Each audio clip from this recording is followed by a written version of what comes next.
بہت بڑی تباہی ہے. اس سے اس کے نقصانات جو ہیں وہ ہمیں 2-3 سال تو تعمل نہیں اٹھنے دیں گے. ہمارا کسان جو ہے اس کی کمر ٹوٹ گئی ہے. وہ پہلے ہی کیونکہ زراعت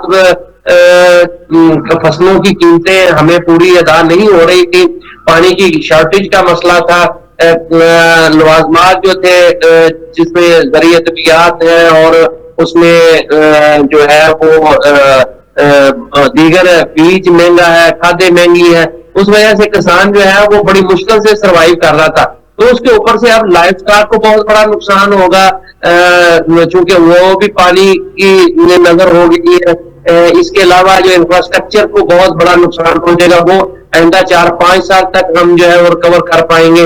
اسی طریقے سے جو ہے وہ خیر زراعت میں تو چونکہ یہ پانی جب آتا ہے تو یہ ساتھ اپنے منرلز بھی لے کے آتا ہے, تو اس میں تو زراعت تو آگے بمپر کراپ ہو جائیں گی, لیکن اس سال جو ہے وہ ہمیں بہت زیادہ قلت کا سامنا کرنا پڑے گا کیونکہ ہماری کھڑی فصلیں جو ہے وہ تباہ ہو گئی ہیں. اچھا ہاں, بھارت جو ہے وہ ہمارا دشمن ہے اور اس سے کوئی بھی اچھائی کی امید رکھنا خود کو دھوکہ دینے کے مترادف ہے. لیکن اس سے بڑی پرابلم یہ ہے کہ ہمارے ہاں اختلاف رائے رہتی ہے, اور اختلاف رائے کو اپوزیشن حکومت کی نہیں ہے بلکہ حکومت کے اندر ہی اختلاف رائے ہے, اور وہ بھی ہمارے وزراء کی. ایک وزیر کہتا ہے کہ جناب یہ آبی جارحیت ہے اور اس نے آبی جارحیت کی ہے اور ہمیں کوئی اطلاع نہیں کی, جبکہ ایک معتبر وزیر کہتا ہے کہ نہیں جی نہیں, اس نے ہمیں بروقت اطلاع کی ہے, خط بھی لکھا ہے اور ہمیں پہلے پتہ تھا.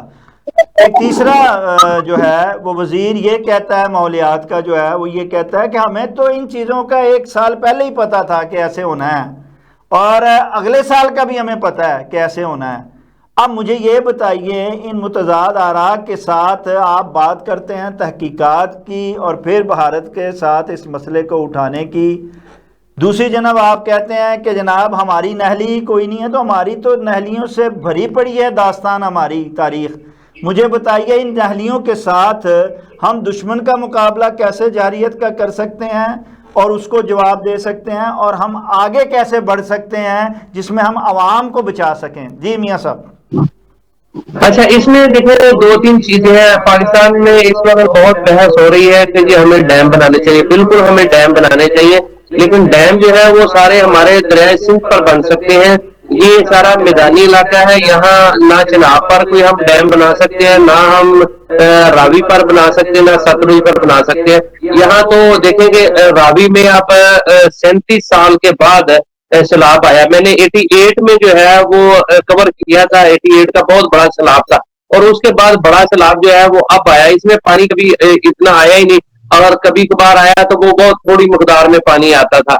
لیکن بات یہ ہے کہ ان میں تو ہم نہ میدانی علاقوں میں ڈیم بنا سکتے ہیں. البتہ ہم یہ کر سکتے ہیں کہ ہم نہریں نکال سکتے ہیں, براجز بنا سکتے ہیں. اس سے جو ہے وہ ہم اس پانی کو استعمال میں لا سکتے ہیں, اور خاص کر کے ہم کوئی اس کے چینل ایسے بنائیں دریا کے کہ یہ ہم جو چولستان وغیرہ ہے یا اس طرح کے دیگر علاقے ہیں اس طرف نہریں نکال کے پانی کو جو ہے ادھر ڈائیورٹ کیا جائے. اور اگر یہ تالاب کا پانی جو ہے یہ ہم چولستان اور اس طرح کے جو دیگر بنجر علاقے ہیں, خالی علاقے ہیں, وہاں تک پہنچا دیں تو بے شک یہ کبھی کبھار سیلاب آئے لیکن اس سے جو ہے وہ زمین جو ہے وہ بہتر ہو جائے گی اور ہم وہاں کاشت کرنے کے قابل ہو جائیں گے. اور باقی جو ہے ہم پانی ٹیوبل سے بھی اور دوسرا پانی استعمال کر کے بھی کر سکتے ہیں. اور تیسرا یہ ہے کہ اگر ہم براجز بنا لیں اور نئی نہریں نکالیں تو اس سے بھی جو ہے وہ یہ پانی جو ہے وہ استعمال میں ہم لا سکتے ہیں. باقی اگر یہ جو بحث کی جا رہی ہے جی کہ اگر ہم نے ڈیم بنائے ہوتے تو آپ آج ہمیں سیلاب کا خطرہ, بھائی یہ دریائے چناب میں آیا ہے, یہ راوی میں آیا ہے, یہ ستلج میں پانی آیا ہے, اس میں آپ کہاں ڈیم بنائیں گے؟ کیا لاہور میں ڈیم بن سکتا ہے؟ کیا پورا پنجاب میدانی علاقہ ہے تو کہاں پنجاب میں آپ ڈیم بنا لیں گے؟ تو یہ سوچ ہی غلط ہے. یہ آپ کو بالکل ڈیم بنانے چاہیے اور ان سے جو ہے اس پانی سے آپ کو زراعت اور بجلی جو ہے وہ سستی آپ کو ملے گی, پانی آپ کو مفت ایک قسم کا مل جائے گا.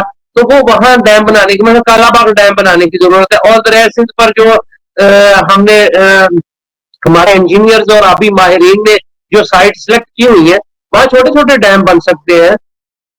درست میاں حبیب صاحب آپ درست کہتے ہیں کہ ڈیم جہاں بن سکتے ہیں وہاں تو بننے چاہیے، باقی جگہوں پہ بیراج بننے چاہیے، نئی نہریں نکلنی چاہیے.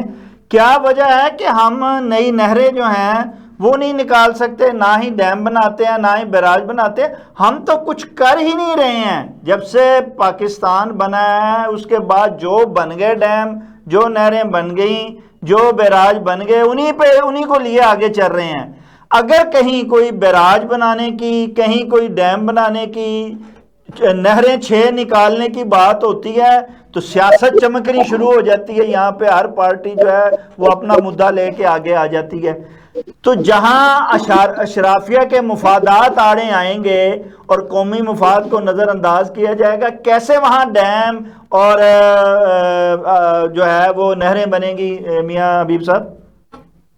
جی آپ نے درست کہا، یہ ہماری بدقسمتی ہے کہ ہم اپنے پاؤں پر خود ہی کلاڑے مارے جا رہے ہیں.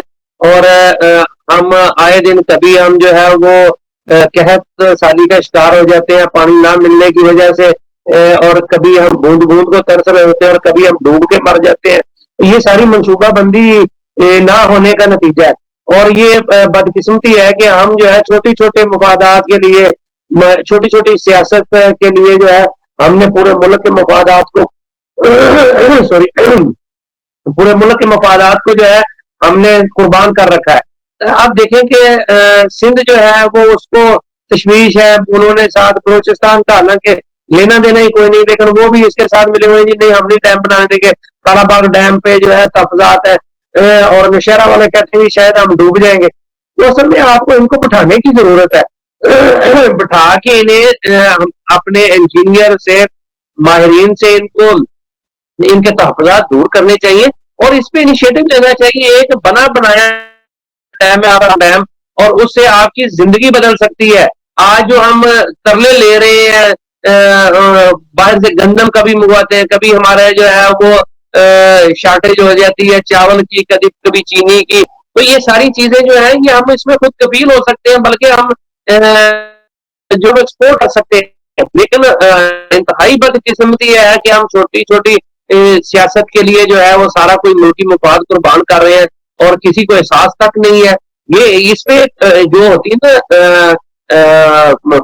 وفاق ہوتا ہے، اس کو جو ہے جو قومی قیادتیں ہوتی ہیں ان کو یہ سارا کچھ کلیئر کرنا پڑتا ہے، ان کو جو ہے وہ بٹھانا پڑتا ہے. لیکن بدقسمتی یہ ہے کہ ہماری ایک سیاسی جماعت کی بیس ہے وہ سندھ ہے، ایک جو ہے وہ اس کی پنجاب ہے، ایک کی بیس جو ہے وہ خیبر پختونخوا ہے، اور تینوں بڑی سیاسی جماعتیں جو ہیں ان کی بیس پر اپنی سیاست کر رہی ہیں. قومی سیاست یہاں ہو ہی نہیں رہی اور اس کی وجہ سے جو ہے وہ ہم نقصان پہ نقصان کیے جا رہے ہیں. اسی طریقے سے ہمیں بجلی جو ہے وہ بہت مہنگی خریدنی پڑ رہی ہے. سونے کے بہاؤ ہم بجلی جو ہے وہ تیار کر رہے ہیں فرنس آئل سے، اور جو مفت میں بجلی ملتی ہے پانی سے اس کی طرف ہم جا ہی نہیں رہے. تو یہ ساری چیزیں جو ہے یہ ایک منصوبہ بندی کے تحت قومی سطح پر جو ہے اس پر پلاننگ کی ضرورت ہے، اور اس میں تمام سٹیک ہولڈر جو ہے ان کو اعتماد میں لے کر آگے بڑھنے کی ضرورت ہے. پچھلے ہم نے 30-40 سال جو ہے وہ ضائع کر دی ہے، کوئی نیا ڈیم نہیں ہم بنا سکے، کوئی اچھے طریقے سے ہم پلاننگ کر کے جو ہے وہ آگے نہیں بڑھ سکے. ایک طرف آبادی بڑھتی جا رہی ہے، دوسری طرف ہمارے وسائل سکڑتے جا رہے ہیں. ہمیں وسائل بڑھانے کی ضرورت ہے، ہمیں انفراسٹرکچر بہتر کرنے کی ضرورت ہے جس پر کوئی توجہ نہیں دے رہا. میاں حبیب صاحب دراصل بات یہ ہے کہ یہاں پہ جو سسٹم ہے، جو نظام ہے وہ بدبودار ہو چکا ہے، وہ جو ہے وہ اپنی جو ہے وہ اہمیت کھو چکا ہے. اس نظام کے ساتھ کیسے، جن پہ آپ نے کیا ہے نشاندہی کی ہے، یہ کیسے سارے معاملات درست ہوں گے جبکہ اہل سیاست اور اہل ریاست دونوں ہی جو ہیں وہ ایک جگہ بیٹھ کر قومی مفاد پہ آگے بڑھ ہی نہیں رہے ہیں؟ آپ سمجھتے ہیں مستقبل میں یہ جو آتے ہیں مواقع آتے ہیں اس پر لوگوں کو یا قومیں جو ہیں یا ملک جو ممالک ہیں وہ ریویو کرتے ہیں، اپنی غلطیوں سے سیکھتے ہیں اور آگے بڑھتے ہیں۔ ہم اپنی سمت درست کر رہے ہیں نہ اپنا قبلہ درست کر رہے ہیں، اور اسی طرح ہی چلی جا رہے ہیں جس طرح کے گزشتہ 78 سال سے چلے آ رہے ہیں۔ آپ مستقبل میں دیکھتے ہیں کہ کیا یہ فیصلہ سازوں کا کام نہیں ہے کہ وہ آج اپنی سمت کو درست کر لیں، قبلہ درست کر لیں، اور ایک اکٹھے بیٹھ کر ایک قومی مفاد پر یا قومی سوچ کے ساتھ آگے بڑھنے کا کوئی لائے عمل بنائیں؟ شاہد صاحب، بات یہ ہے کہ اصل میں نیتوں کا فقدان ہے۔ آپ دیکھیں کہ آپ نے کسی سیاسی جماعت کو سبق سکھانا ہوتا ہے تو وہ اس کے لیے سارا کچھ جو ہے وہ آپ چند منٹوں سیکنڈوں میں جو ہے وہ کر گزرتے ہیں۔ آپ نے رجیم چینج کرنی ہوتی ہے تو وہ ہو جاتی ہے۔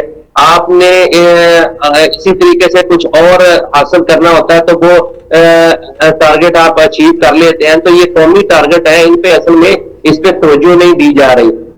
میں سمجھتا ہوں کہ 2-3 سیاسی جماعتیں، ایک وقت ایسا تھا بھٹو جو چاہتا وہ ہو سکتا تھا، اس کی دوسرا موقع تھا جنرل ضیاء الحق کے پاس کہ وہ جو چاہتا وہ کر گزرتا، اس کو کوئی روک نہیں سکتا، لیکن اس نے علاقائی سیاست کو پروان چڑھایا۔ انہوں نے قومیت پرست لوگوں کو جو ہے ان کی سیاست کو جو ابھارا، اور قومی سیاست جو تھی اس کو کارگر کرنے کی کوشش کی، اس لیے انہوں نے بہت زیادہ وقت ضائع کیا۔ اسی طریقے سے اس کے بعد پرویز مشرف کے پاس ایک ٹائم تھا، ایون کہ جب دو ہے اکثریت تھی میاں نواز شریف کے پاس، تو ان کے پاس ایک وقت تھا کہ وہ ایسے منصوبوں پر توجہ دیتے اور وہ کالا باغ ڈیم بناتے، دوسرے ڈیم بناتے، اور باقی کے بھی جو قومی سطح کے معاملات ہیں اس کو حل کرتے۔ اسی طریقے سے جو ہے وہ میں سمجھتا ہوں کہ عمران خان کے پاس بھی ایک ٹائم تھا، وہ اس کی جو ہے قومی سطح پر ایک پذیرائی تھی اور اس کے پاس بہت بڑی عوامی حمایت حاصل تھی، وہ اس پر انیشیٹو لیتے، وہ جو ہے وہ کالا باغ ڈیم پر اور دوسرے ڈیموں پر جو ہے کام کر سکتے تھے۔ لیکن ہماری جو ہے وہ قومی قیادت بھی اور طاقت بھی جو ہے، ریاستی طاقت بھی جو ہے وہ کمپرومائزڈ ہے۔ وہ وقت گزاری کے لیے اپنے معاملات کو آگے بڑھاتے ہیں۔ اس قسم کے منصوبوں کے جو لانگ رن ہوتے ہیں وہ کہتے ہیں کہ اچھا پتہ نہیں میں نے 5 سال یا 7 سال یا 10 سال رہنا ہے کہ نہیں، یہ منصوبے کم از کم 5 سے 10 سال تک کے، بلکہ اس سے بھی زیادہ کسی کو انیشیٹو لینا پڑے گا۔ ایک اگر یہ منصوبہ شروع کرتا ہے تو دوسرا جو ہے وہ پایا تکمیل تک پہنچانا اس کی ذمہ داری ہے۔ اسی طریقے جس طریقے سے ہم نے ایٹم بم بنایا، دیکھو کہ بھٹو صاحب نے شروع کیا تھا لیکن اس پہ کسی نے کمپرومائز نہیں کیا، کیونکہ وہ ہماری بقا کا مسئلہ تھا۔ اس میں ضیاء الحق بھی اسی تندہی کے ساتھ کام کرتا رہا، غلام اسحاق خان بھی اسی تندہی کے ساتھ کام کرتا رہا، پھر ایمن کے بے نظیر بھٹو کے دور میں میزائل اور دوسرے سسٹم جو ہے وہ ان کو پروان چڑھایا گیا۔ اس کے بعد جو ہے میاں نواز شریف صاحب جو ہے انہوں نے بھی اس پہ کمپرومائز نہیں کیا۔ تو اس طریقے کی ہمیں یہ جو ایسے منصوبے ہیں ان پہ ایٹم بم جیسی جو ایک ہماری کوارڈینیشن تھی، اس طرح کی کوارڈینیشن، اسی طرح کی توجہ اور اسی طرح کی نیت درکار ہے، پھر ہم جو ہے ان ایسے منصوبے جو ہے وہ پایا تکمیل تک پہنچا سکتے ہیں۔ لیکن اگر ہم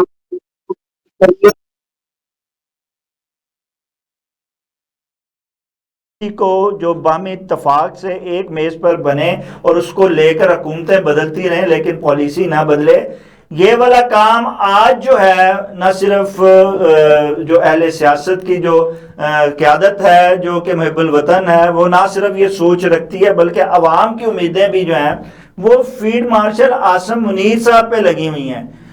یہ وقت پہ اس وقت جو ہے ان کے پاس طاقت ہے، وہ فیصلہ کر سکتے ہیں، وہ جو ہے ملک کی سمت کو درست کر سکتے ہیں۔ آپ کیا سمجھتے ہیں کہ کیا ان کو یہ کام کرنے کی ضرورت نہیں ہے کہ سارے کو انا و ضد کو ہر ایک کی کو ہٹا کے اپنی بھی اور دوسروں کی بھی، اور ایک میز پر بیٹھ کر ایسی پالیسی اپنائی جائے کہ جس سے ہم ملک کو لے کے، اس کی عوام کو لے کے آگے بڑھ سکیں اور دنیا میں کوئی نام پیدا کر سکیں؟